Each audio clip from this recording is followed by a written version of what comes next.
around my story. Hi, my name is Lisa. Every day, I receive hundreds of flower bouquets and a lot of chocolates, endless amount of food, and a lot of party invitations, a million messages from social media accounts, and a lot of very expensive gifts like jewelries, designer clothes, bags, and perfumes. But no, they're not for me. They're for my boss. My boss, Ellen, is a former beauty queen. I think she's just a little bit older than I am. She owns a cosmetics company and she is so successful. Not to mention, she's the most beautiful woman I have ever seen. No wonder a lot of guys are head over heels for her. And as her assistant, I get to be the one to reject him. Also, if I'm lucky and she's in the mood, she'll let me have the gifts that came from her fans. That's why I have signature clothes, shoes, bags, and perfumes that I have nothing to use for. Good thing is, we have the same size, and we're the same height. Okay, back to Ellen. She's dating somebody right now. His name is John, but I'm pretty sure she's cheating on him. She once told me that she does not really like John because he's boring. But me, I like John. He's a good guy. He always greets me when he sees me around. It's a big deal for me because I get used to being ignored by people all the time. But not John. He always smiles at me. I'm not the type of woman you will notice across the room. Well, it could mean the opposite for not a very good reason. Thanks to this big scar I have on my face since birth. Having said that, I've never had any guys who were serious about me. Either taking me out on a date just to pull a prank on me, or just want to win a bet. Unlike John with Ellen, I can see that he's super in love with her, while Ellen is just pretending because of money. John's family owns a chain of malls. Yes, he is much richer than she is. One time, Ellen said she wants to go to the plastic surgery clinic. I told her she does not need a plastic surgery. She just said, "Just go with me, silly." So I just followed her. Turns out, she's having an affair with the plastic surgeon. His name is Mike, and she's been with him ever since she and John became together 2 years ago. The surgeon looks arrogant, not like John, who's full of compassion. One time, Mike told Ellen that he can remove the scar on my face. Ellen just laughed and said, "Just let her be. I think that's her lucky charm." I was hurt, and I think what she said was mean, but I just brushed it off and laughed with them. Ellen is really mean, but at least she pays me well. If not for her, my mom's life would not be extended. I needed a lot of money for her operation a couple of years ago. Ellen helped me through all of it. On the other hand, I must also say that my life is hell because Ellen doesn't know a single thing about organizing. And I believe that I'm the sole reason why her company is still up and running. Not to brag, but I think 80% of the reason why she's successful is because of me. 20% is because of her looks and beauty. Yet of course, nobody knows that except her and me. Ellen says I owe my life to her. She always says that if I dare leave her, she will have another scar to my face, which is really mean. But I don't hate her. I've actually learned to love her, and I agree that I have a great life because of her. She let me live in the townhouse she bought. She gave me a car. Besides, she's always given me nice things. What more can I ask for, right? Then one day, John told me that he's planning to propose to Ellen. I got worried, and to be honest, I was not really happy about it. I want to tell John that Ellen does not feel the same way about him. And she probably would just say no. And if ever she says yes, I know that she's only after his money. I suddenly felt sad. How I wish a man like him would come to me like this. "Lisa, will you..." My eyes got so big, I thought he was gonna propose to me. "Will you help me plan the proposal?" John asked. "Oh, of course. It would be my pleasure, John." He just smiled at me. This man is really simple and down to earth. So, I helped him plan the proposal, even though I knew it would not be a very good idea. I don't know how many times I contemplated on telling him the truth, that Ellen is cheating on him. But I don't think it's my place. I should not meddle in their life. But am I doing the right thing? Would I really let this man marry a woman who does not really love him? John deserves more than Ellen. Actually, he deserves someone like me. Someone who will be there for him and take care of him forever. Oh, silly me. What am I thinking? But seriously, I need to do something. So, I decided to try and see what Ellen's reaction would be. When I asked her, "What if John proposes to you anytime?" she just said, "Really? That would be awesome." Her plan is to get married to him, get divorced, and get half his billions. What an evil plan. I don't want that to happen. Neither does Mike. One time at an event, Mike and I got the chance to talk, and he said he'd like to meet me at his office on Saturday at 9 a.m. And so I went there. Mike made an offer that is very tempting, but I had to refuse it for so many reasons. He wants me to pretend to be Ellen. He said he would fix my face and be Ellen for 6 months. Why? I asked him. I needed to know why I had to pretend to be Ellen, because that doesn't make any sense. I had to ask Ellen, and I finally learned the truth. Ellen is pregnant. She's pregnant with Mike's baby, and her tummy is already showing. She doesn't want her plans to be ruined, so the plan is she would have me pretend to be her while she and Mike go somewhere far, far away to give birth to their baby quietly. They don't want John to know because then the engagement would not happen. The engagement is set to be tonight. I planned it, so of course everything is perfect already. But I told John to postpone it. I can't do it. My mind is eating the best of me. I just told John that this is not the best time to propose because Ellen is not in a very good place right now. When Ellen learned about it, she got super mad. She threw me out of the house that she gave me, took back the car and the things that she gave me as well. But I know things will be better. I have savings, and I could use that to build my life again. I could find a new apartment, I could buy a cheap car and a few cheap clothes and bags. I motivated myself and I told myself multiple times that everything should be alright. I even met a guy named Alan, my next door neighbor. He's been nice and we went out a couple of times already. I think he likes me. It's about time I got a boyfriend. I miss John though. He's calling me all the time. But I don't want to have any connection to Ellen and her sick mind anymore, so I don't answer his calls. One time my sister called me in the middle of the night and said that my mom was brought into the hospital and that they needed a lot of money for the operation and the care she would need after. So I ran to the bank with Ellen and I withdrew all the money that I had left, which is not enough, but under the bed and only Ellen knows where I put it. That night, Ellen decided to stay the night. He spent the night and something intimate happened. I woke up with a smile on my face which quickly got replaced with tears. Ellen left with all of my money. He also took all of my jewelry, my wallet, and even my cell phone.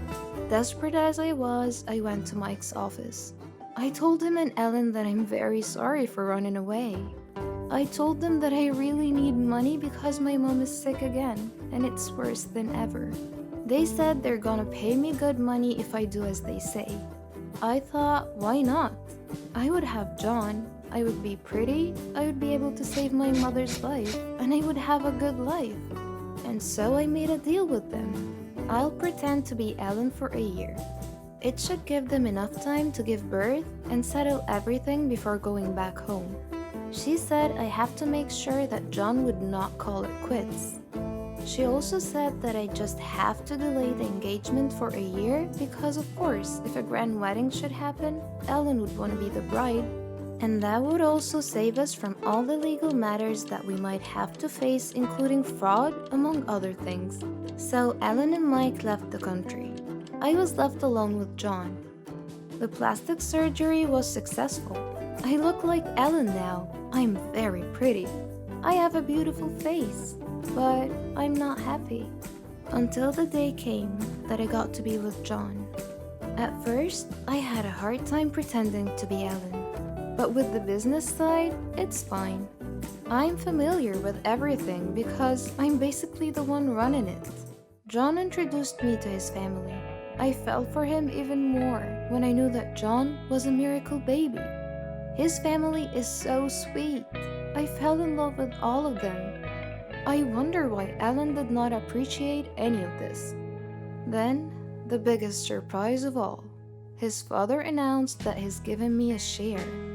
Okay, let me talk it down a little. Well, his father decided to give me a mall. Yes, a freaking mall. Well, I know it's not really for me, it's for Ellen, but I'm happy. The night ended and John and I were left alone in the garden. We laid down on the grass and John was surprised. He said that the Ellen he knows would not do that. Oops, did I do something wrong? He looked me in the eye and he hugged me. His hug was so sweet. It's the hug that I know I would not get used to, even for a lifetime. I love you, Ellen, he said. I love you too, John. My heart is breaking a little because I mean it to me, as Lisa. Do you really love me? He asked. Of course I do, I said. He's making me nervous. If I ask you to marry me tomorrow, will you say yes? He asked. He smiled and took out a ring. And the diamond was so beautiful. It was so big.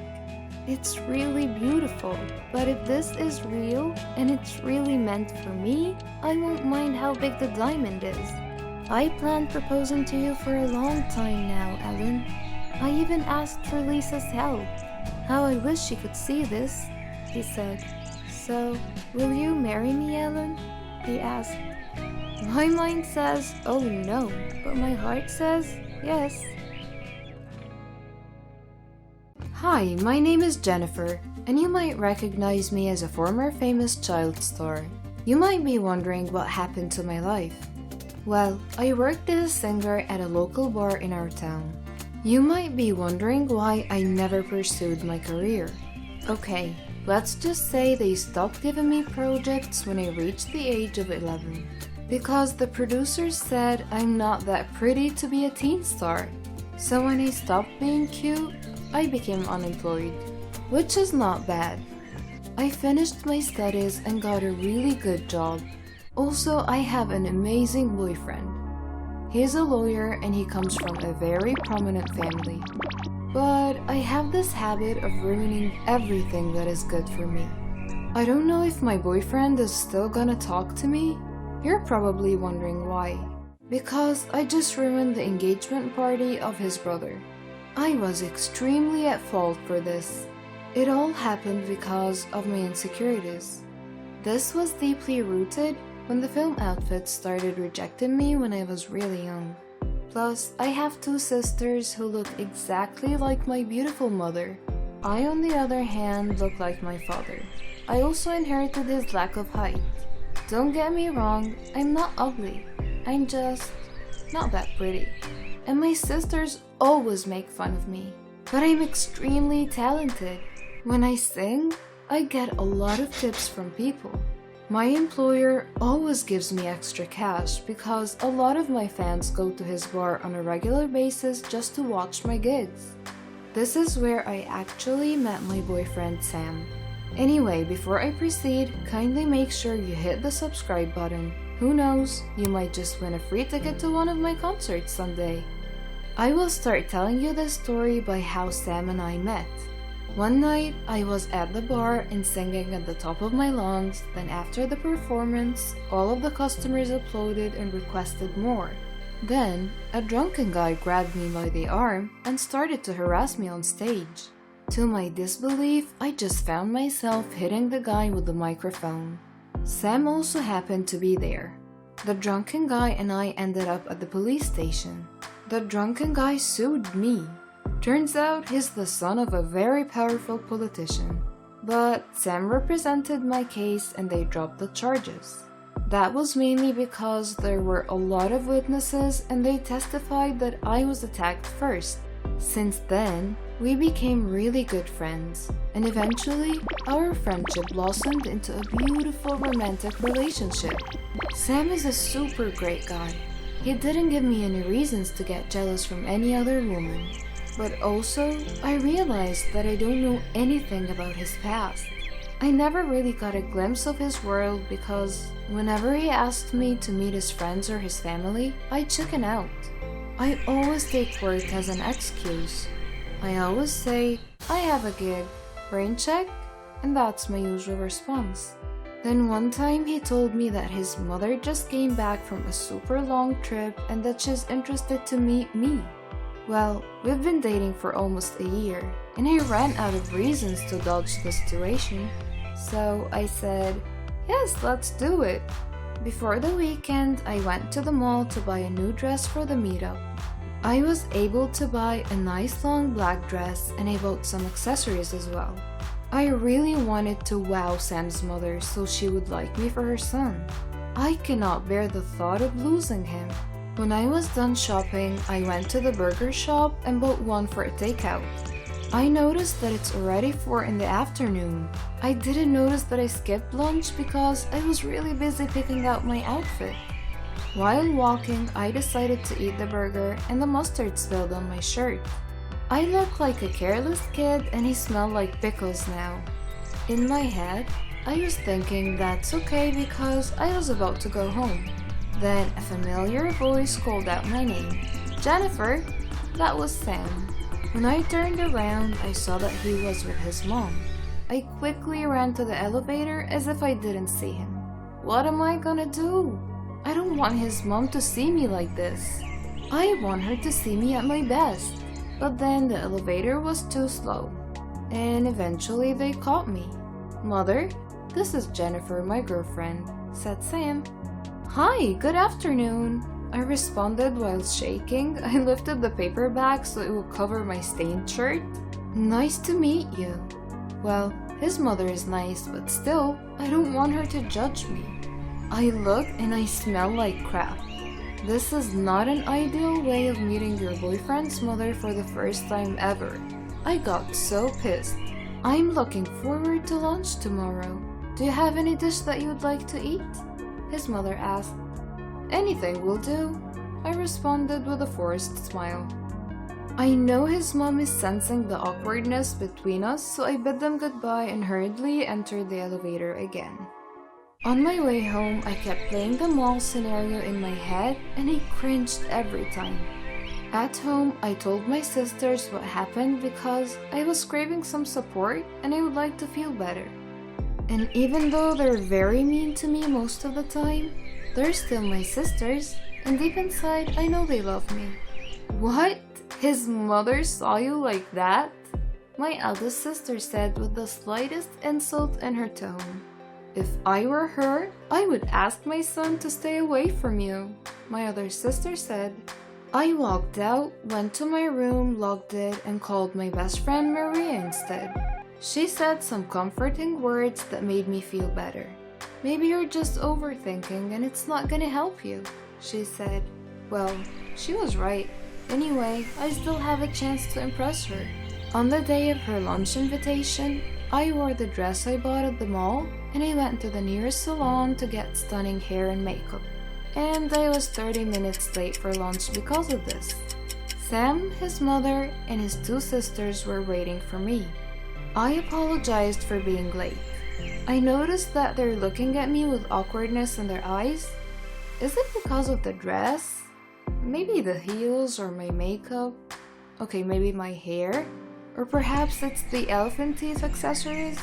I don't know. Maybe I'm just being too paranoid. But I must admit, I might have gotten a little bit overboard regarding my appearance. I'm way too overdressed for lunch. Hi, they greeted me. They're all very nice and they invited me at the dining area. Sam's mom introduced me to his sisters. After eating, we were all talking and the atmosphere changed into something light. We're all getting along and Sam keeps on bragging about how good I sing. I love singers. Would you mind entertaining us? Sam's mother requested. I happily accepted and sang her favorite songs. After a few minutes, I saw his mother and his sisters with their eyes wide open. They clapped so hard and complimented me. I can feel that I got the heart of Sam's mother. I knew I had her approval. Then my insecurities quickly struck. I learned that the equally beautiful sisters of Sam are opera singers, on top of being a professor and a freaking doctor. They're pretty, successful, and talented. Me, I felt like I was a big joke. I went home lonely. It felt like my insecurities bottled up even more. The next day, Sam asked me to be his date for their high school reunion. At first, I didn't want to go, but then I realized there was no point of hiding anymore. I met his family, so I might as well meet his friends.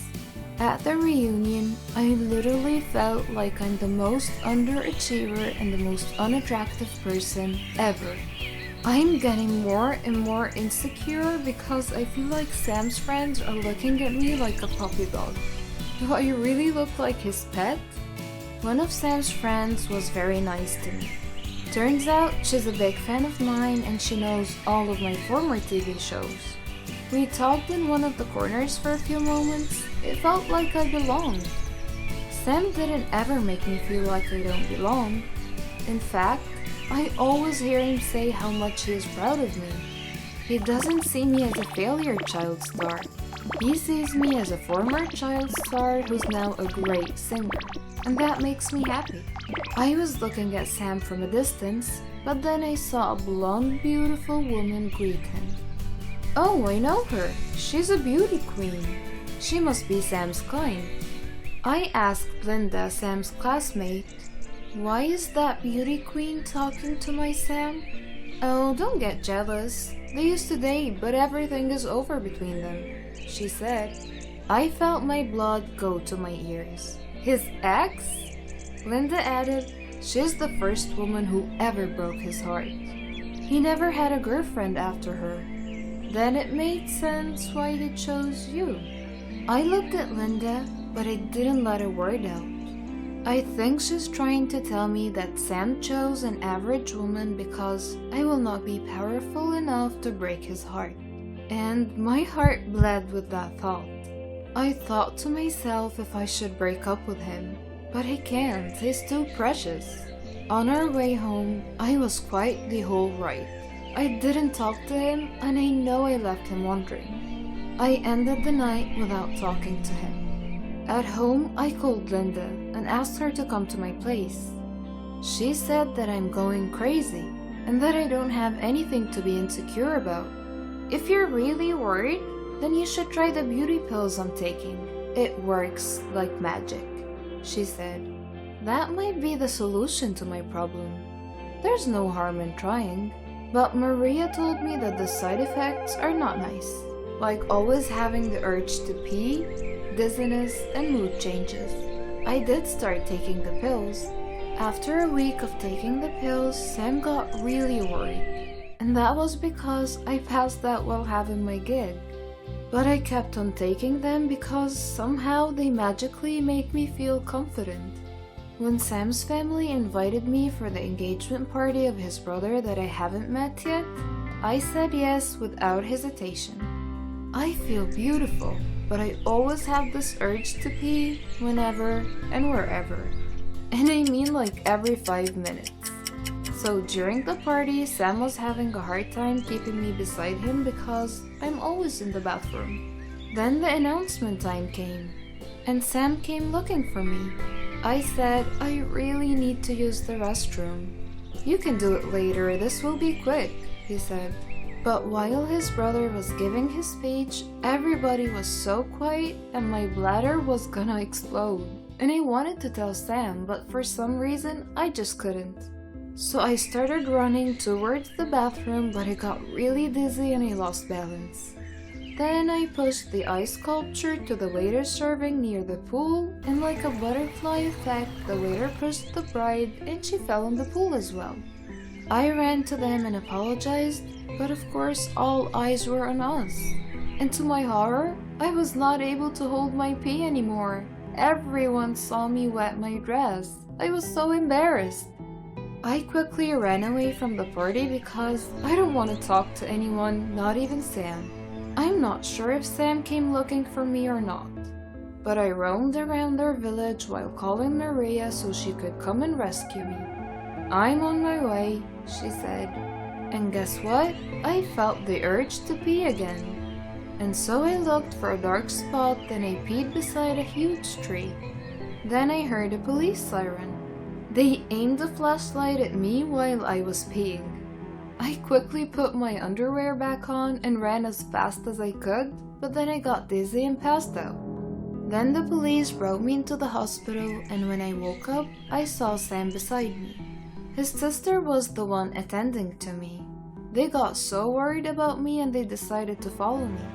Sam talked to the police and explained everything. When everything was okay, Sam and I had a talk. I told Sam that I'm taking some kind of beauty pills because I get so insecure, especially that he has a beauty queen ex. Also, I'm afraid he might leave me once he realizes that his family and friends disapprove of me. They do not disapprove of you.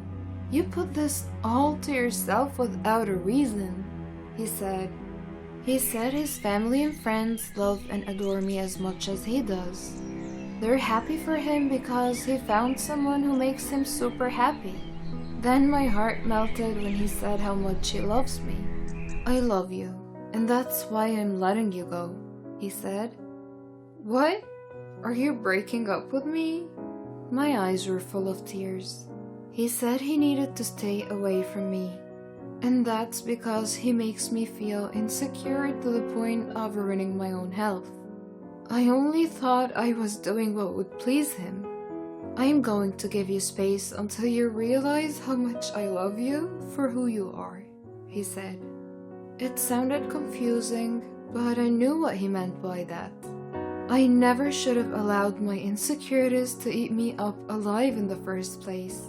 When I got better after the incident, I stopped taking the pills. And whenever my sisters made fun of me, I started to tell them off. They stopped teasing me ever since. I also learned that I had a lot of fans, and that encouraged me to dream bigger and apply as a recording star. Maria's boyfriend hooked me up with a producer, and I worked hard to become a recording star. Today, I'm famous again, and I have forgiven myself for all the foolishness that happened to me before. And I never forgot about the local bar that trusted me for so many years. I'm now a co-owner, and I still sing in that bar every weekend, and it's still jam-packed. Sam's mother always drops by to ask how I am and how much they miss me. I know deep inside they want me to get back together with Sam, but he's right. The breakup made me realize a lot of things. Then, a year later, I had a beautiful relationship with an average man like myself. And no matter how insecure he gets, I make him feel loved. I always help him realize that he's so much more than what he thinks of himself. But sadly, things didn't work out between us. Just like me before, I guess I'm too much for him. At my launching party, I was so glad to see Sam at the audience. We decided to have coffee, and we were catching up till midnight. I'm happy for what you've achieved. I hope you've forgiven me for breaking up with you. It's for the best. If we stayed together, then I would not see the bigger picture, I replied. We both admitted to each other that the feelings never changed. Then I told him that I had a boyfriend, but things didn't work out. Before we parted ways, he invited me to a singing contest organized by his sisters. He said it would be an honor if they would be able to get me as a judge. I smiled and said, yes, I would be happy to do that. A year later, Sam's mother died of a terminal disease, and I made sure that I was there for him and his family. Before she passed away, she asked me to look into my heart and see if I can take Sam back into my life. She said that he never stopped loving me and that she would be happy if we got back together. Sam and I took our precious time to build our relationship again. Not just as his mother's dying wish, but also because it was really what we wanted, and since then, I never left his side. Right now, we're married, and we have 2 kids that are cute, talented, and smart. Our son is deaf, but we never failed to make him feel loved. And even if he would grow up not hearing the voices of the people who love him so much, we will make sure that his heart would feel our love for him and will never make him feel insecure. But guess what? He's popular on social media because he can sing like his mother, and he's got no hesitations in joining talent searches. Who knew life was so full of beautiful surprises? I am addicted to food. I suffer a lot. I need help. I've tried to give up, but I fail every time. Hamburgers. Who can give up eating hamburgers, especially with barbecue sauce? I didn't mind this kind of addiction, but I'm getting ahead of myself. Let me begin by introducing myself. I am Patricia, 15 years old, living with my parents and my brother. I lead a quiet life. No interests, no hobbies, except for eating, that is. Food is my faithful friend. It never leaves me.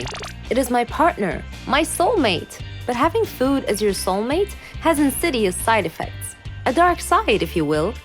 It denies me a healthy life, robs me of the energy to play, and causes me to sleep excessively. I would much rather stay at home with a bag of potato chips than go out and exercise. My soulmate ultimately betrayed me, though, last Thanksgiving at my granny's home. She lives in a state nearby. Granny was a clever doctor and an excellent cook at that. She could conjure up something really delicious. On that day, she had prepared barbecue turkey with nuts and other secret recipe ingredients.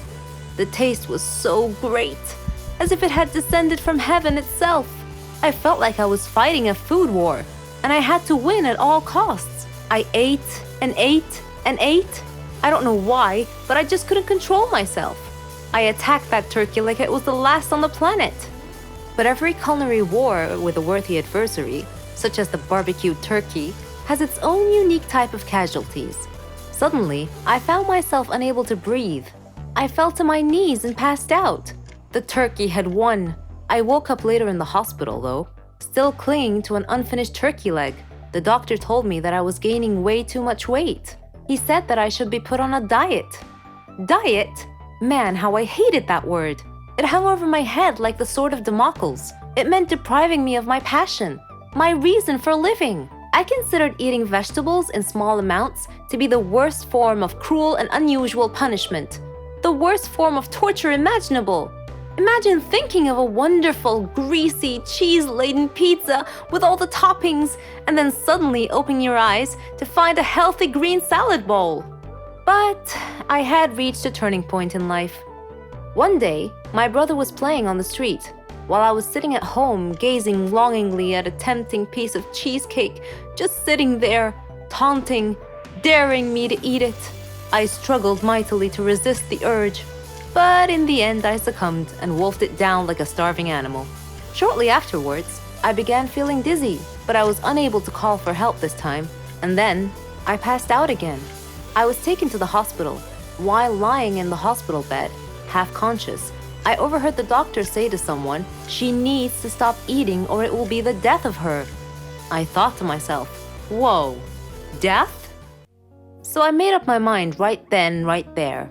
I resolved to fight a new war, a war against my appetite. On our way back home, I told my father that I wanted to see a nutritionist. He was delighted to hear that. Later, at the clinic, the doctor welcomed us in. She told me how to overcome my eating fetish. She gave me a strict diet regimen with a schedule full of healthy meals. I kept telling myself that winning this war was possible. I simply had to be patient and persevere. I stuck to the strict diet and did some physical workouts. My parents supported me wholeheartedly. I was enthusiastic. I can totally do this. A week passed quickly, and I eagerly visited the doctor to receive some good news. When the doctor weighed me and told me that my weight hadn't changed at all, I was crestfallen. She looked at me and asked me, how was this possible? I told her I didn't know, because I was following her diet thoroughly, though it did require a tremendous effort on my part. Another week passed, and again I went to the doctor. The results were the same. She said to me, "Patricia, are you sure you're following the diet I prescribed for you?" I said yes. She sat there wondering. Then she told me with a puzzled look on her face, "It's odd, but your weight is increasing, not decreasing." This unexpected piece of news mystified me. Another week passed. No change. The doctor was nonplussed. I returned home with a dejected look on my face. My father asked me what was wrong, and when I told him, he laughed. Do you believe that? My father actually laughed at my predicament. I was furious. He gestured an apology with his hand and then told me that it was my own fault. I was puzzled. What are you talking about? He told me that I had been sleepwalking to the refrigerator every night and eating everything in sight. I was taken aback. I couldn't believe it. Stop acting like you didn't know it, he said. You must have been awake. I replied, no, father, I'm not acting. I was truly unaware that I've been sleepwalking and eating in my sleep. But now that we've finally solved the mystery of the increasing weight, we returned to the doctor with this new information and told her the situation.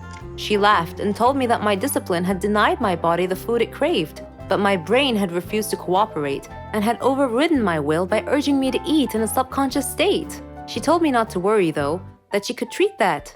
Armed with this knowledge and her support, and the support of my family, I felt that I could finally win this war. Hello, my name is Benjamin and I'm 17 years old. I am sitting in a court waiting to hear my sentence, my punishment. When you listen to my story, you may pity me. My story started 3 years ago when my parents died in a train crash. My father was a businessman, and my mother was just a housewife. The news of their death was a big shock to me because I couldn't imagine my life without them. I was forced to move in with my grandparents. The hardest period of my life was about to start. My relationship with them wasn't that close. They lived in a city far away from my home, so I visited them in the past, only a few days every year. When I heard my friends talking about the generosity of their grandparents, I wondered why, because mine never gave me any presents or showed me any kindness at all. My grandparents lived austere lives, so living with them was hard for me. They were stingy and cheap. Despite living in a villa, we all ate plain meals that barely supplied me adequate nourishment. In addition, we only ate one meal a day. I was always hungry. My room was infested with insects. The furniture was worn and torn. They paid the servant a minimal wage, so her work was minimal as well. I would always sneak into the kitchen to steal anything I could find in the fridge to eat. When I asked my grandparents why they were living so minimally, they said it was because they were saving money for the future. When they eventually figured out that I was stealing food from the refrigerator, they locked it closed at night. Do you believe that? One day, when I entered the study to speak with Grandpa, his safe was open and I glimpsed gold bars, a hefty pile of cash, and a mound of jewelry. When he saw me enter, he slammed the safe closed and gave me a cold look. At midnight, I happened to go to the bathroom, and while returning to my bedroom, I overheard Grandpa say, "Eat fast before he wakes up." I looked through a slot in the door to see them eating delicious food. Grandma said, "I don't know why you insisted on letting him move in with us." He replied, "Well, I couldn't let people see me abandon an orphaned grandson." She said, "I wish I could wake up one day and find him gone." Her words were like a knife through my heart. I decided then and there that they deserved to die. I wished that they had died instead of my parents. I waited until they went to sleep. Then I entered their room, took the key from their bedside, went to the safe, and stole all their money, gold, and jewelry, and put it in my backpack. Then I loosened a heating gas fitting in their bedroom, allowing it to leak into their room. Then I exited, closed the door, and sealed the bottom of the door with a towel. The next morning I took a bus to another town, intending to take the train to get even further away. In the meantime, the police discovered the death of my grandparents. They also discovered that there were security cameras around their villa that had recorded everything I did. As I sat there in the train station, I saw this news on a TV in the waiting area. They were showing my face from earlier news stories when my parents had died in the train crash. Everyone around me was looking at me. It seemed I was a dead ringer for the murder suspect. I was arrested, taken to court, tried, and found guilty on 2 counts of cold-blooded murder. So here I sit, waiting to hear my sentence. I am ready for any punishment. I feel no remorse. Given another chance, I would do it again. I am Brenda's child. Or at least I was. Because my grandmother had died and my mother at some point in her life felt that drugs would be beneficial to her, I was put into foster care at the age of 2 and adopted at the age of 7. I have no real memory of Brenda, just her name and the last time I saw her. I was 7, and I had gone to a foster care agency for a visit.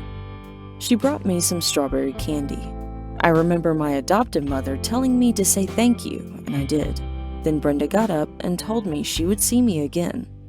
I went back to the agency a month later for a visit, and she never showed up. My mother was gone, and I was no longer her child. I was fully aware of being adopted because my adoptive parents, who I've lived with for the past 4 years, asked me how I would feel being their child, and I said I had no problem with it. So they adopted me and my biological sister at the same time. I can remember that when I got adopted, I was happy, but at the same time sad. I was happy because I had a family, a nice warm bed to sleep in every night, plenty of food to eat, and a place to run around. I was sad because I never got to say goodbye to Brenda, and the last time I saw her, I didn't take in what she looked like. I was sad because she never showed up to me again.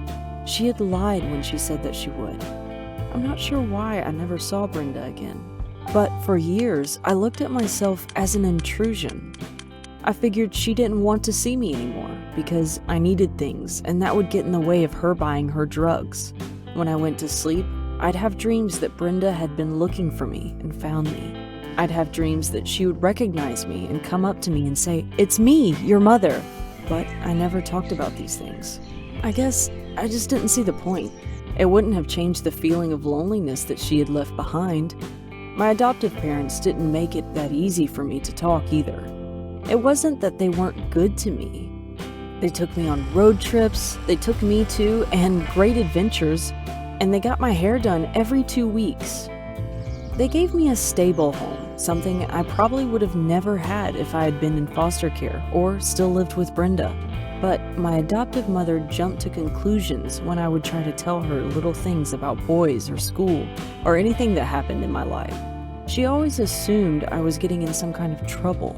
So there wasn't any way I would have told her about my most painful private thoughts, even if I had thought of telling her. Instead, I just tried to be a nice kid who always seemed happy. I would smile, laugh, and joke. I'd come home and talk about everybody under the sun and how they were doing, except myself. I didn't want my adoptive parents to feel as if I wasn't appreciative or that I didn't love them, so I tried to act as if everything was good. When you're adopted, you feel like your adoptive parents at one point or another are going to expect you to be grateful. You imagine they're thinking, "We could have left you in foster care." And I was grateful, but there was still a part of me that was angry at having to be grateful for just being their child. There was a part of me that didn't trust their love. A part that said, "What makes you love me when my real mother didn't love me? What's so real about your love?" When I was angry, I expressed my pain by either writing or acting out, or sometimes both. At school, I had a quick temper. I got into physical fights and cursed people out. I ran away from home a lot, more times than I can count. My family couldn't understand why I acted the way I did, and neither could I. I just knew that I felt bad. If I was out in the street and the thought of her would enter my mind, I would turn my head and find something to distract me. If I was at home, I would get up and grab a book or watch television. But even while I blocked her out, the hurt continued, and my behavior got worse and worse. I spoke whatever was on my mind and cared very little about how people were feeling. My most common response to anything anybody said to me was, "Whatever." I was rude, rebellious, and the smallest things ticked me off. I had a non-caring attitude, and the worse I got, the more frustrated and angry my parents got. By the time I was 12 or 13, my mother and I weren't really getting along. She often beat me, and a couple of times she could have seriously hurt me. Whenever I got on my mother's nerves, she would tell me, "I don't care who you go and tell that I punished you. If they want you, they could have you because I am tired of you." Or she'd say, "I never had this problem with my sons. Why couldn't you be like them?" I felt like my mother didn't want me, even though she had adopted me. I felt that she wanted a replica of her children, who didn't act out so much and didn't get in trouble in school standards I could never live up to. It didn't help that much that my extended family never really accepted me. Every Christmas, they acted funny towards me. I found out later that some of them never wanted my adoptive parents to adopt me in the first place. When things got really bad with my mom, I went to one of my aunts for help, and she threatened to call the police on me for running away. She didn't like me, and the truth is, she didn't like my mom either, and she just didn't want to be involved.